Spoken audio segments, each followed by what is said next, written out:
സുഹൃത്തുക്കളെ, സഹോദരങ്ങളെ, എല്ലാവർക്കും ന്യൂസ് കേരള TVM-ലേക്ക് സ്വാഗതം. അപ്പോൾ ഇന്നൊരു വീഡിയോ ഇടാൻ കാരണമെന്ന് പറയുന്നത്, ഇന്ത്യ ലൈവ് മലയാളം എന്നൊരു ചാനലുണ്ട്. സംഘികളുടെ സ്വന്തം ചാനലാണ്.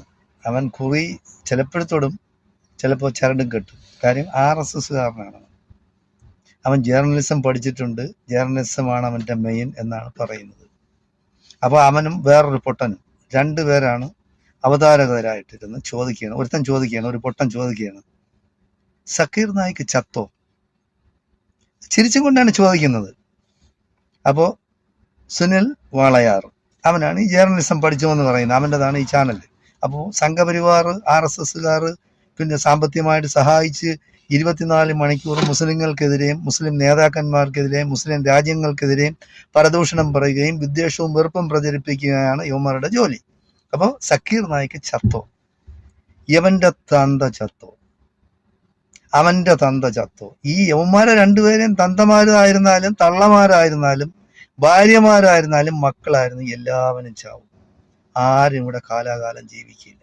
അപ്പൊ ഒരു മനുഷ്യൻ, ആ മനുഷ്യൻ ആരാണെന്ന് ആദ്യം സത്യസന്ധമായിട്ട് അന്വേഷിക്കുക.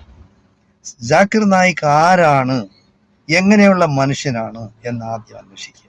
അതിനുശേഷമാണ് അദ്ദേഹത്തെ പറ്റി ചർച്ച ചെയ്യാനുള്ളത്.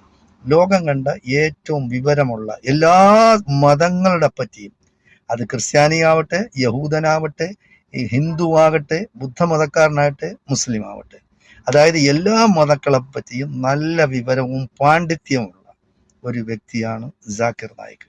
ഞാൻ ചോദിക്കുകയാണ്, ഈ സുനീർ വാളയാറായാലും അവൻ്റെ അമ്മയെ കെട്ടിയവനായിരുന്നാലും അവൻ്റെ കൂടെ ഇരുന്ന് ഈ ചലയ്ക്കുന്ന ഈ പട്ടികൾ കുരയ്ക്കും, അത് കടിക്കില്ല.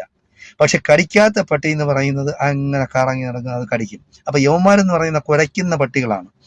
അപ്പോൾ ഇവർ ഇങ്ങനെ സക്കീർ നായിക്കിനെയാണ് ഇപ്പൊ പണ്ടേ കയറിയിരിക്കുന്നത്. അവൻ പറയാണ്, മോഡി ഇപ്പോ മലേഷ്യയിൽ പോയി. അപ്പൊ മലേഷ്യയിലെ പൗരത്വം ജാക്കിർ നായിക്കിനുണ്ട്. പല രാജ്യങ്ങളും കൊടുത്തിട്ടുണ്ട്. പൗരത്വം പല രാജ്യങ്ങളും കൊടുക്കുക. എന്തുകൊണ്ടാണ് കൊടുത്തിരിക്കുന്നത്? അപ്പൊ അത്ര പണ്ഡിതനായ ഒരു മനുഷ്യൻ, ആ മനുഷ്യൻ എവിടെയുണ്ടോ ആ രാജ്യം, ആ നാട് നന്നാവും. യമനൊക്കെ പോലുള്ള ഈ കുരയ്ക്കുന്ന ഈ ചെറ്റകൾ ഏത് രാജ്യത്താണ് ജീവിച്ചിരിക്കുന്നത്, ആ രാജ്യം നശിക്കും, ആ നാട് നശിക്കും. ആ രാജ്യത്ത് ജനങ്ങൾ തമ്മിൽ കലാപത്തിൽ ഇടപെടും. കാരണം ഇവരാണ് ഈ വിദ്വേഷവും വെറുപ്പും പുലർത്തുന്നത്. വർഗീയ വിദ്വേഷം എന്നാണ് യവന്മാരുടെ